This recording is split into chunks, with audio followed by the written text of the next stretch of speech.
Si nous voyons. Madame la ministre, merci. Merci. La parole est à Monsieur Christophe Nedjelen. Merci Madame la Présidente. Monsieur le ministre de la Santé, notre système est en crise et notamment dans les territoires ruraux. L'hôpital de Remiremont en est le parfait exemple.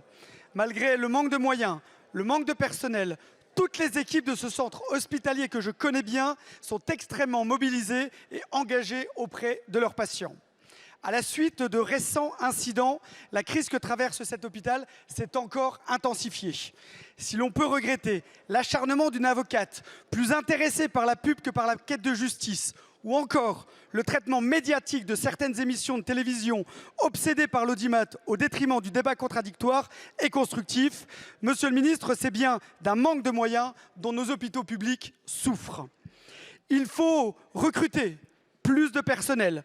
Il faut aussi plus soutenir et plus considérer le personnel soignant en place. Ils sont les premiers maillons de la chaîne de soins et les plus à même de faire remonter les problématiques de terrain. Que comptez-vous faire pour venir en soin à cet hôpital qui, dans sa globalité, est largement éprouvé par tout ce qui se passe actuellement? Monsieur le député, la parole est à Madame Firmin Lebaudot, ministre déléguée chargée de l'organisation territoriale et des professions de santé. Merci Madame la Présidente, Mesdames et Messieurs les députés, Monsieur le député Nagenel.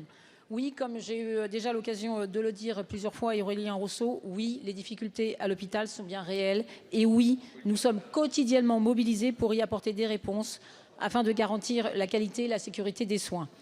Notre préoccupation est bien de fidéliser les professionnels de santé et de redonner de l'attractivité au métier du soin, que ce soit en termes de rémunération. Je vous rappelle le Ségur de la santé, mais j'ai aussi les annonces de la Première ministre il y a quelques semaines pour valoriser le travail de nuit pour les professionnels non médicaux à hauteur de 1,1 milliard, mais aussi en termes de conditions de travail. Et l'objectif numéro 1, c'est bien de rouvrir des lits, d'assurer en faveur du développement continu des professions médicales et paramédicales, que ce soit par la formation ou le développement d'actions qualité. Vous m'interrogez sur spécifiquement l'hôpital de Remiremont.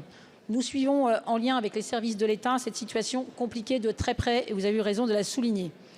À la suite de différentes plaintes de familles de patients ces derniers mois, plusieurs inspections de l'ARS se sont tenues. Les rapports d'inspection et les mesures correctives envisagées ont été partagés à l'établissement en septembre dernier. Il souligne des problèmes d'organisation interne. J'ajoute que les difficultés très récentes et les événements graves de ces derniers jours au sein de l'établissement ont suscité, par mesure de précaution, la suspension de l'activité de chirurgie non programmée. Il y a des mesures correctives immédiates dont la mise en œuvre pourrait permettre une reprise des activités chirurgicales dans quelques jours de manière sécurisée pour les patients. Tous les acteurs, les professionnels sont mobilisés pour ce faire. En outre, un plan d'action est élaboré et son déploiement sera suivi par l'ARS. En parallèle, une attention particulière est portée aux équipes et à la nécessité de restaurer un climat de confiance. La direction de l'établissement et de l'ARS travaille aussi à des propositions en ce sens. Vous le voyez, Monsieur le Président, les services de l'État sont pleinement mobilisés pour le CH de Remiremont. Merci, Monsieur le député. Merci Madame la Présidente. Au-delà des réponses qui ont été données, j'appelle réellement votre attention sur la mentalité et l'état dans lequel se trouve le centre hospitalier Remary-Montin. Et j'invite Monsieur le ministre de la Santé à se rendre sur place, à venir à Remiremont. On a besoin d'un message fort de notre ministre, comme quoi il y a un avenir pour l'hôpital public dans les territoires ruraux et comme quoi il y a un avenir pour l'hôpital public de Remiremont.